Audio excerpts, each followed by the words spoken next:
Hello everyone and welcome to another episode of Building Better.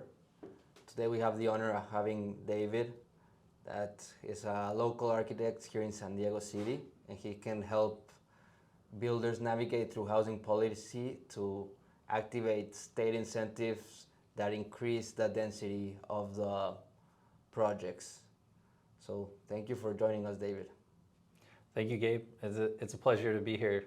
A good place to start is me and you have been talking for some time about how we can come up with some pre-designed models to help clients expedite their project timeline by reducing the amount of time spent in that design and engineering phase.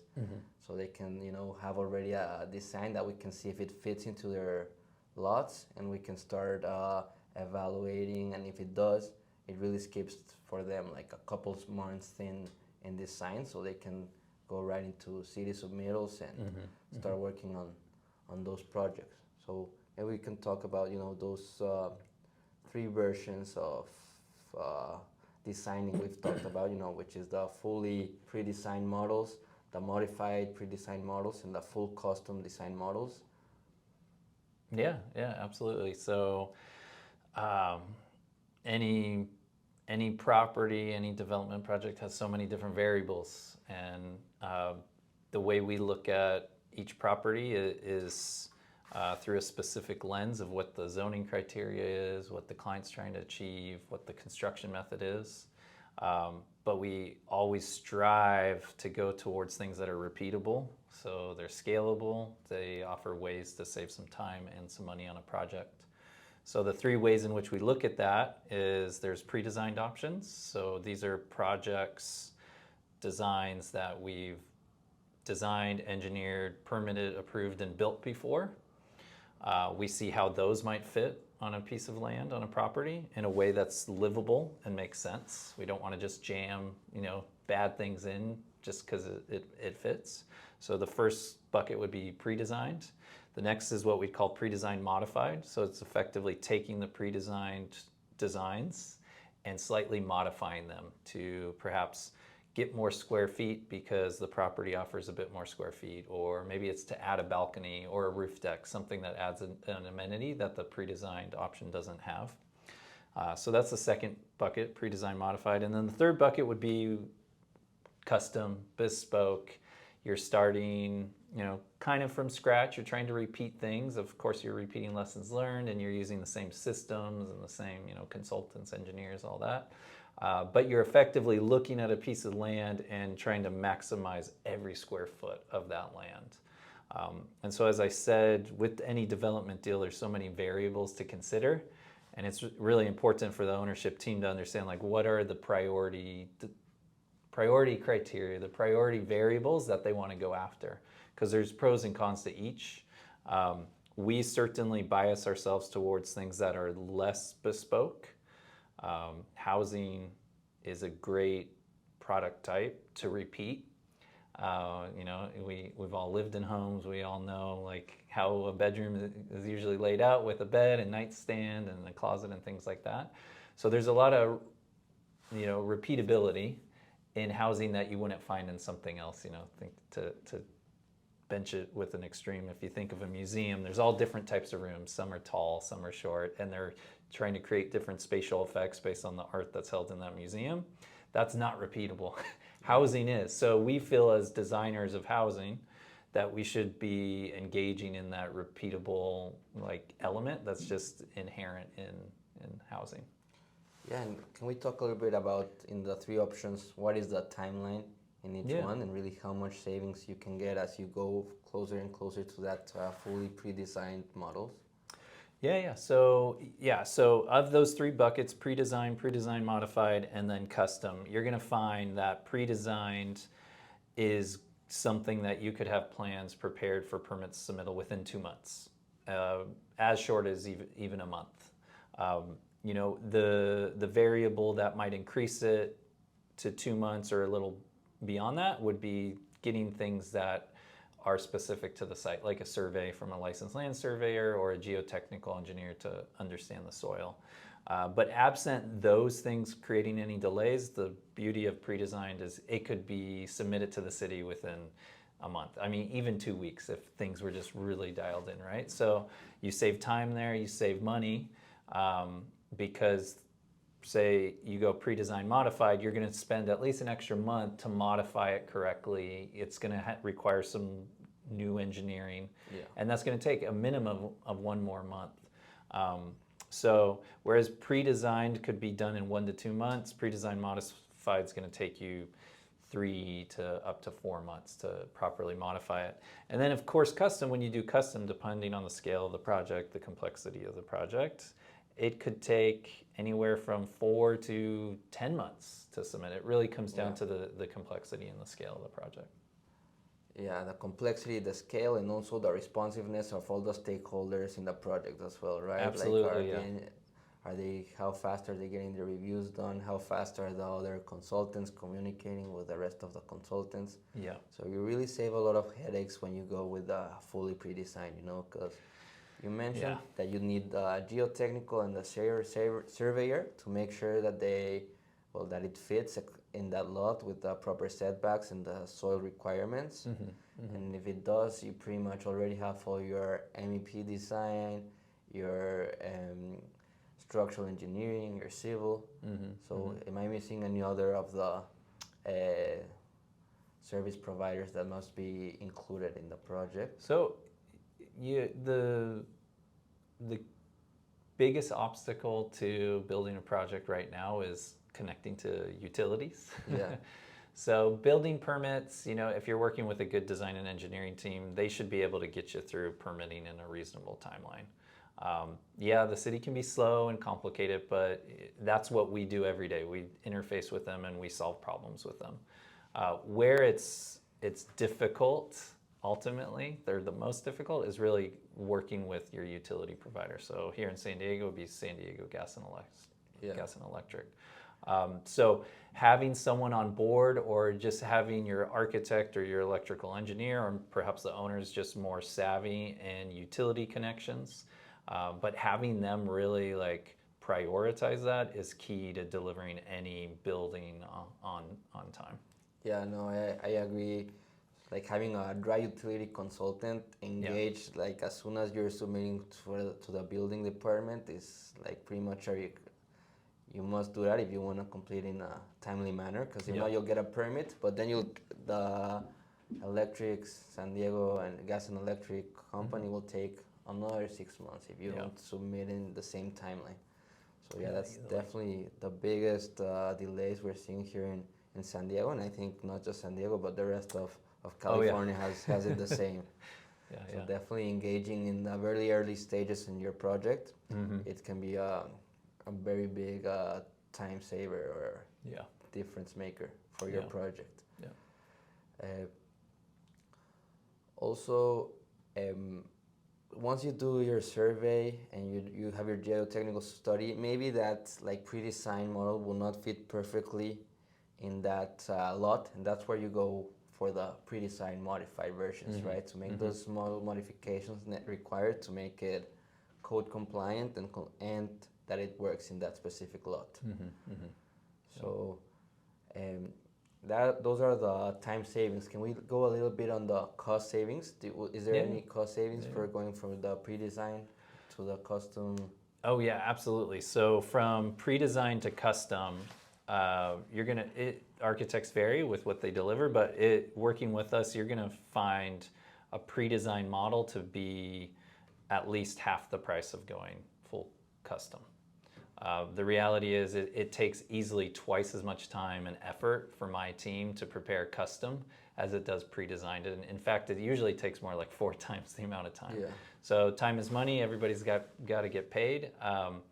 When you work pre-design, you're gonna find that you're gonna easily save 50% in terms of your costs. You're gonna save at least 50% in your time. It easily cuts everything in half. And I think importantly to what you said about different stakeholders is when you choose pre-designed or even pre-designed modified, a beauty of it is you align everybody early in the process. And what I mean by that is everybody gets around a vision of what this building's going to be early on, as soon as day one, right? So if you came to me and you said, I like your pre-designed option number 3, we all know this is what you want. So whether that's 6, 10, or 12 months from now, that's like what you know you're going to be building, what you're going to see complete. When you work with custom, you're working for 3, 4, 5, 6, maybe even 8 months before everybody can see, say, a rendering of what the thing's going to look like. And that long drawn out process is great for certain buildings and types, but again, for housing, which can be repeatable, and we have such a housing shortage, so we want to build more of it quickly. Pre-design allows everybody to get aligned on what it's going to be, get excited about it, and create a lot of good momentum and energy in the project process. And you just see, like, you know, momentum like gets going and people are excited to see it happen. There's nothing worse than taking 12 months to just know what the thing's going to be and then submit it to the city, right? Like, right. Yes, it's a journey, but when we're talking about housing and trying to deliver housing during a housing crisis, like, it's just important to know what you're going to get, like, as soon as possible. 100% agreed. And something that's also very important is, you know, having a very good architect as one of your stakeholders.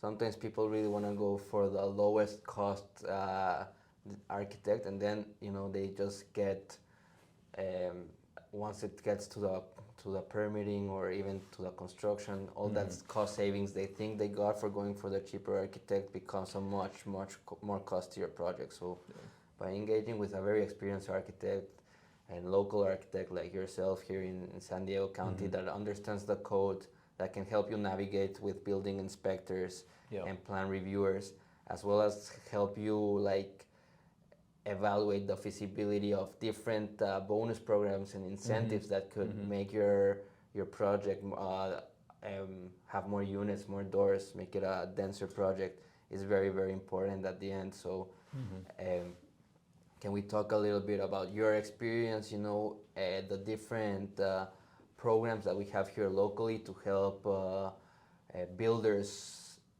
have denser projects with more doors in the same lot? Yeah. So the beauty of the city of San Diego is they've been at the forefront of housing policy for over a decade. A lot of the California state housing legislation that is passed originated in San Diego. Somebody saw that it was working in San Diego, so they took it to the state level and distributed it statewide.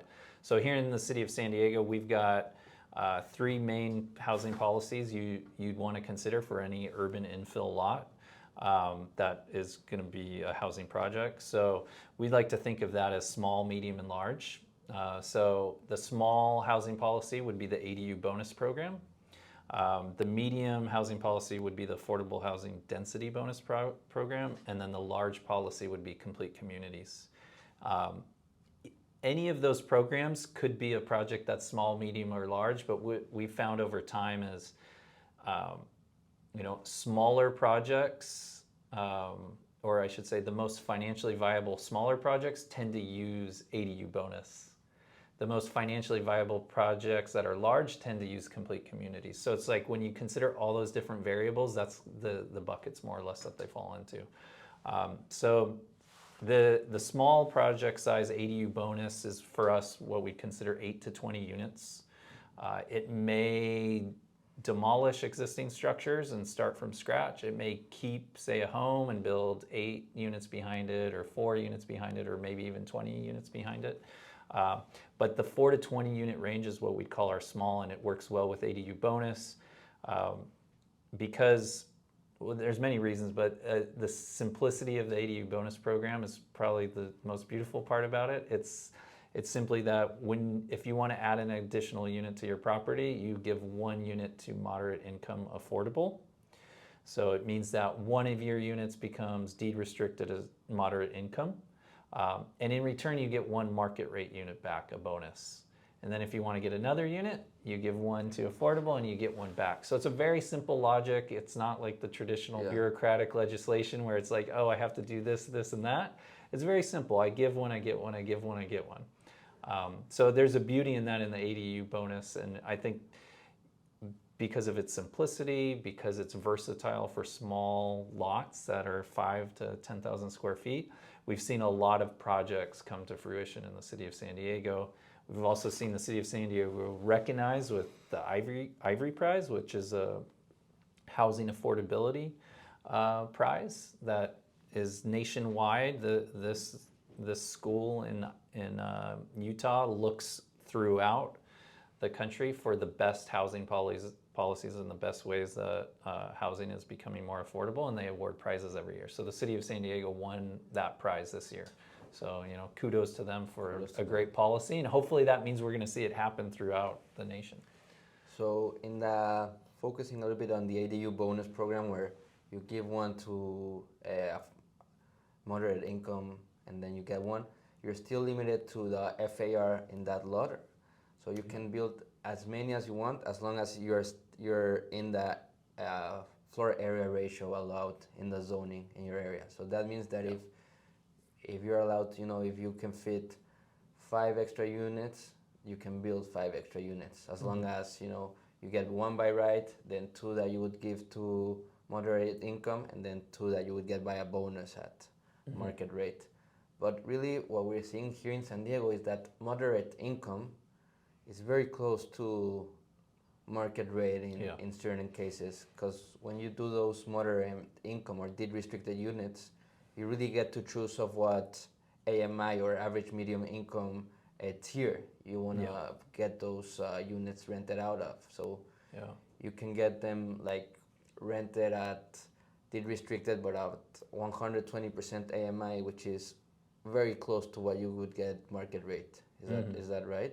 Yeah, for the most part, that is right. So the moderate income unit that's deed restricted is deed restricted for 15 years rather than the traditional, what we call capital A affordable unit that's deed restricted for 55 years. So when you do an affordable housing project that has a 55-year deed restriction, everybody looks at that as a unit that doesn't provide value. It's just a cost. So a lender's going to look at that and just see it as a cost on your financial model. They're not going to see it as returning value because it's deed restricted 55 years and the rent is quite low. But the ADU bonus program, another beautiful thing about it is it's not asking for the affordable unit to be above and beyond. It's looking for a mix that provides an affordable housing solution in what we call the missing middle, so moderate income. So there is some reduction that any owner would see in rents compared to market rate, but depending on the neighborhood you're in, it might be the same, it might be just a little lower. Certainly in higher resource areas and coastal communities or nicer neighborhoods, if you were to do this in Little Italy, you would find that the rent is probably 15 to 20% lower. But if you're looking at a place in, say, North Park or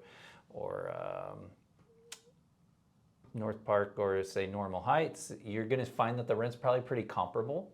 A key thing to keep in mind in the moderate income for ADU bonus, though, is you have the choice to either deed restrict the unit to 80% AMI for 10 years or deed restrict it to 110% AMI for 15 years.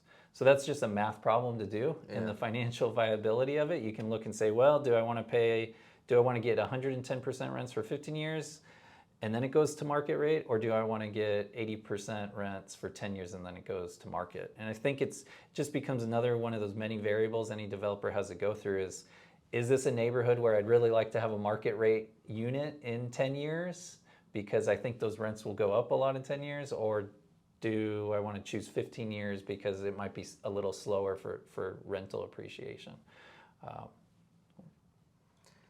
And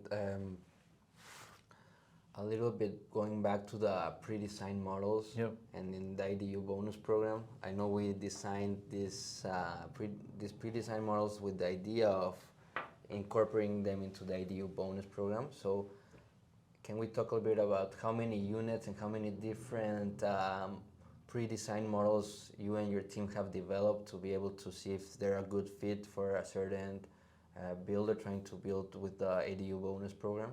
Yeah. So we have shifted our approach to pre-design to go beyond single family ADUs, like one unit, over the last year. And what we now have is a library of pre-designs that are anywhere from 4 to 50 units. And they can land on all different types of size lots, really anywhere.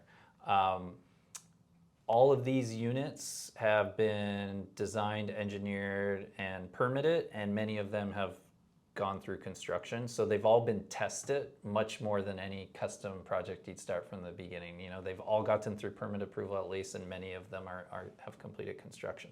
So currently in our library, we have over 35 that are, again, 4 to 50 units. We find that most of our library, the prototypes are like 8 to 20 units, because those are the types of projects we've just done most. It's a lot of ADU bonus projects or smaller affordable housing density bonus projects where they fit really well on lots that are 5 to 10,000 square feet. But the beauty of, say, working with us is when an owner has a lot that's 10,000 square feet, we can quickly test fit real designs that we've permitted on their property and say, well, we know that this 8-unit model can fit here. We know that this 12-unit model can fit here. We could take this 4-unit model and maybe make the units bigger and fit here, but we can have a much faster conversation to get to what's the highest and best use of the property. And that's great on the design side, but I also think that it can give you some simplicity on, you know, the evaluation of the project on the construction side, because you are familiar with the actual cost of building one of these units, so it takes away some of those change orders that might come when people start building. So it gives the builder much more clarity on what their total project cost is gonna be. So if someone wanted to look at these designs or get a feasibility for their project, how can they reach out to you or see these designs so they can get a feasibility study for their project?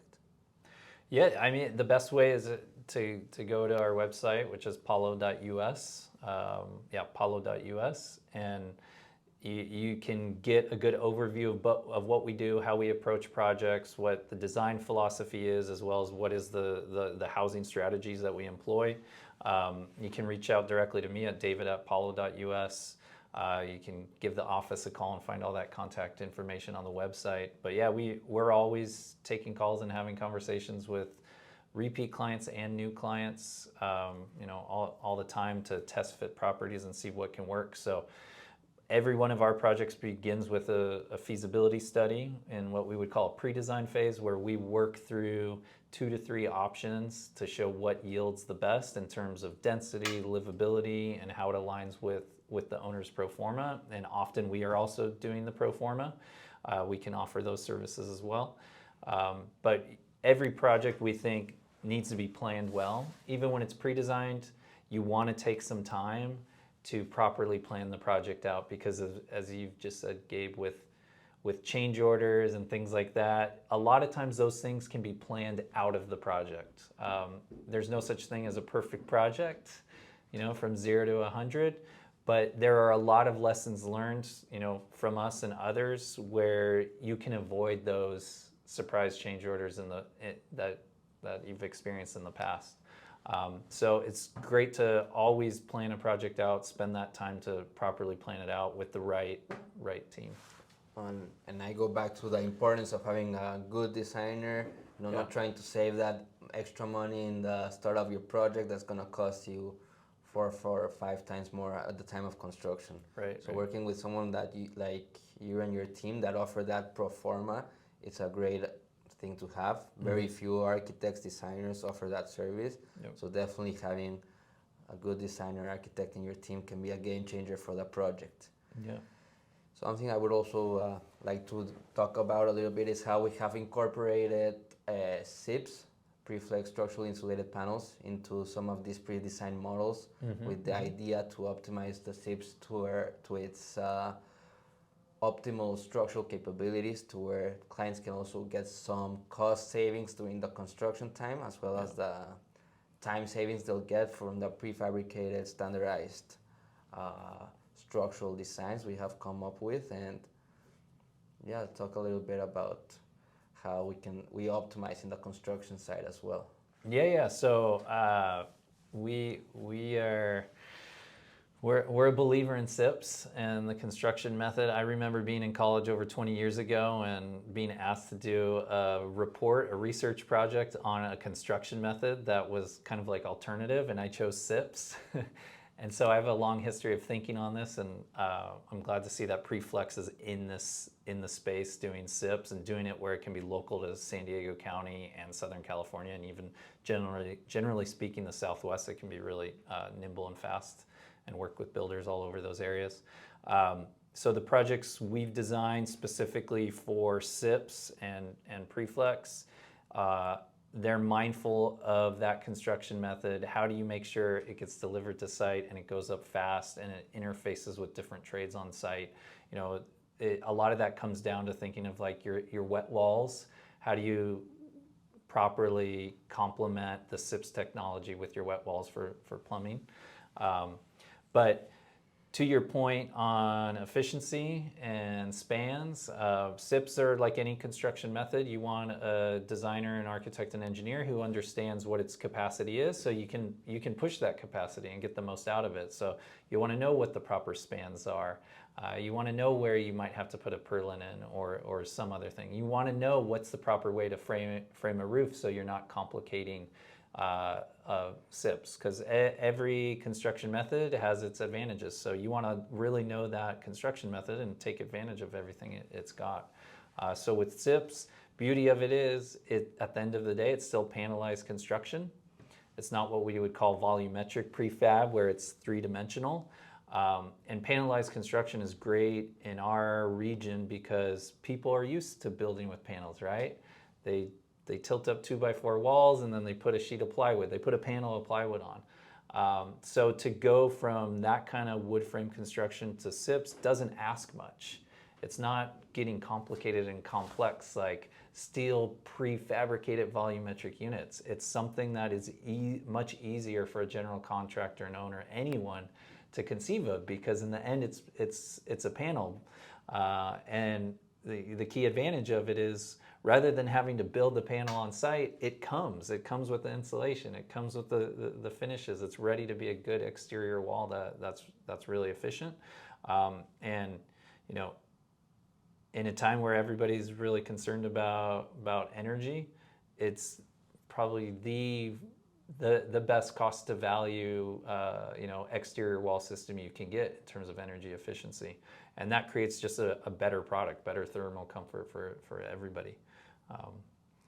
Yeah, and I really want to emphasize that idea that SIPs really can be just like a back thought where you just change it at the time of construction. You really want to work with architects and engineers that understand the system and that optimize the design to get the most out of your package, where you actually get time and cost savings. Yeah. So I think that is very important, as well as the energy efficient factor. Something that we haven't talked about, but I think it's important, is the upgrades that we're getting to Title 24 and how they're gonna become stricter codes. And if you ever wanna condomize your project to bring it up to the new Title 24 codes, if you had built it with SIPs, it would be easy for you to make the transition as it's already being compliant. Mm-hmm, but if not, there would be a lot of cost that can be like attributed to something like this of condomizing your project, which is something I would like to talk a little bit about.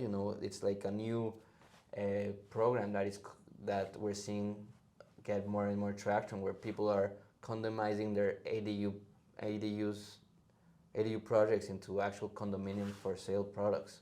Yeah, that's a really great home ownership opportunity that the state passed an ADU law that went into effect January 1st of this year that allows ADUs to be conveyed separately, meaning they can be sold separately from the primary residence.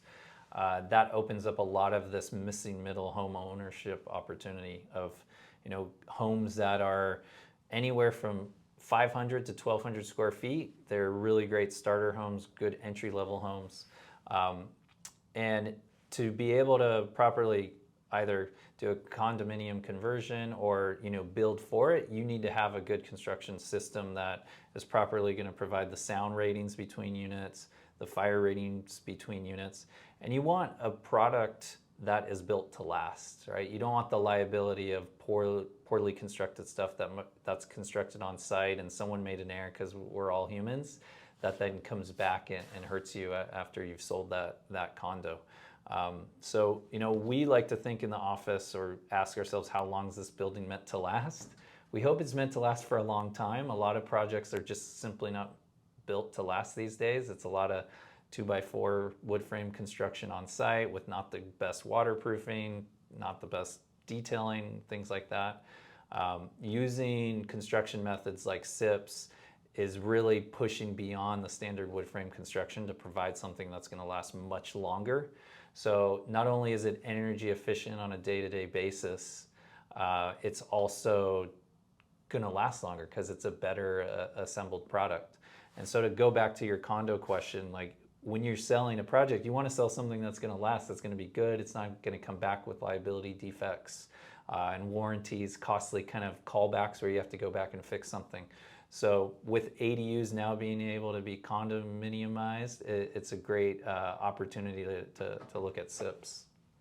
Oh yeah, I agree. And you bring up the missing middle a lot, and I think the ADU program, and one of the reasons San Diego got awarded the Ivory Award is because it's been a very big issue in housing in California for a very long time. And I think the idea of coming up with the ADUs was to address this missing middle housing, which, there is a lot of single family homes and there is very big skyscrapers, but where is this housing type that we don't have, the missing middle? Yeah. So how do you see, like the ADU program has been working now for over 5 years? About 4 years now. 4 years. Yeah. Mm-hmm. So have you seen that the city and the state are properly addressing, and we're adding more inventory of this missing middle housing? Are we really addressing the problem, or is there anything else that you think the city or the homeowners can do to address the missing middle? There's always more to do, but I do want to give kudos where it's deserved. I think the housing policies that the city of San Diego have put together really have incentivized and increased housing production here in San Diego. To go back to utilities and utility companies, that's where I think cities should be forming stronger relationships with their utility provider to make it simpler for the owner, the builder, developer to take permitted plans from the city and make sure they get their utilities connected. There's still a gap in communication between those two parties. And unfortunately, an individual builder just doesn't have the power, the money, the resources to go to a utility company and get them to improve how they do things. But jurisdictions like City of San Diego and City of Los Angeles, all these cities are having this problem with utility companies. They have a bigger pool of resources and more powerful figures who could engage utility companies and really promote partnerships that streamline and simplify the process for energizing missing middle housing. Missing middle housing is difficult to pencil, to make financially viable if utilities aren't properly managed. It's very easy for, say, an 8-unit project to no longer be feasible because something with utilities and the upgrading of those utilities increase the costs, so much that it's just no longer viable. So that's where I think we need, the city as well as the state to step in and find new methods for making utility connections simpler. So housing policy, I think, has been really improved over the past years. Utilities are where I think the next big fight should be. And then I'd add on to that, there's building code reform that we could do that could simplify missing middle housing. There's things like legalizing single stairs beyond 3 stories. So that's something that's gotten a lot of traction throughout the country, we've seen different states and cities throughout the US increase the number of stories that one stair can serve. Throughout the US, only a single stair can only serve up to 3 stories with 4 units per floor. That is much different than the rest of the world. Developed countries all over the world allow single stair buildings to go up to 6 stories, 10 stories, 20 stories. There's even countries where it's unlimited. Switzerland allows a single stair to serve an unlimited amount of stories. So all of these countries that are developed countries that have strict building codes themselves have found ways to look at how do we construct things to be just as safe, but only use one stair. And I bring that up because when you're talking about missing middle housing, you have really restricted area to build. Exactly. So as soon as you have to do that one extra stair, or as soon as you have to do, I don't know, an extra storage closet because the local planning department wants a storage closet, it makes it hard to build that. You're working with really tight space. It's Tetris, it's Jenga, whatever you want to call it, but you're fighting for every square foot to make a really livable unit for people. So there are building code reforms that could also be done in addition to utilities, but I feel that at least at our local level, City of San Diego, the housing policies are quite good. And yeah, they can be improved like incrementally, but where we should be focusing our efforts as an industry is how do we improve the utility process, and how do we get building code to look at other means to provide the same level of life safety. Yeah, that's an interesting thought you bring up on the stairs. Definitely something that could be addressed and could help these projects become more feasible, because it's also, well, it reduces the amount of rentable square footage, but it also increases the cost of the building by a lot. Yeah. So, and yeah, I'll add that a single stair building is also qualitatively nicer. yeah. You know, they're typically the kind of building where there's a stair in a courtyard that's open to the sky with fresh air, and people's doors look onto that shared stair, so it becomes more of a community, becomes more of its own little kind of semi-private, semi-public enclave where neighbors know each other. When you think of the traditional 2-stair building, it's a long corridor like a hotel, where there's a stair on one end of the building and a stair on the other end of the building, that per code, those stairs could be like a football field apart. And it's doors to units on both sides, it's dark, it's just not good qualitative space. Single stair buildings are nicer buildings. They also allow us to design and build more family units. A single stair prototype building simply makes it easier to provide bedroom egress windows for larger units, whereas a double loaded corridor 2-stair building, it is very difficult to create those types of family units and do those units in a safe way. Oh, and you bring up a very good point on the importance of design, right? We want to increase the density, but the design is still very important, because we want to have, you know, beautiful neighborhoods where we have nice buildings. So it is very, very important we keep a very high standards within the design of this missing middle housing. Yeah, absolutely. And but we hope, like other cities around California, follow San Diego's lead in pushing different bonus program incentives to really address the missing middle problem we have statewide, maybe beyond statewide, but nationwide in some areas. So I'm very proud to be here in San Diego, where they are like the pioneers in these ideas, and I really hope it expands. But I think we are coming to the end of the show.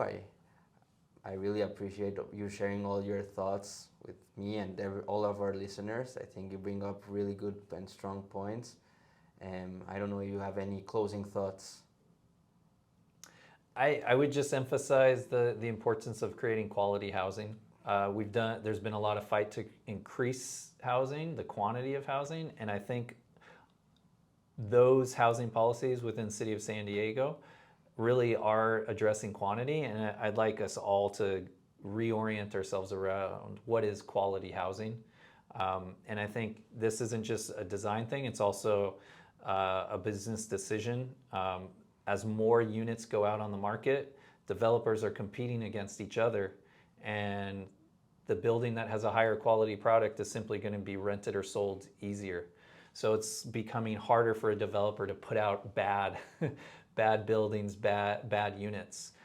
So I just want to seed that in everybody's ear to really focus on quality. Let's make good housing. You know, housing is something for everybody. Everybody deserves to be in a home, and the quantitative fight of increasing housing, we have the right mechanism to do that. Now let's focus on quality housing.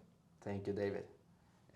Thank you for listening to today's episode. Please go follow us on our social media, and we look forward to seeing you in our next episode.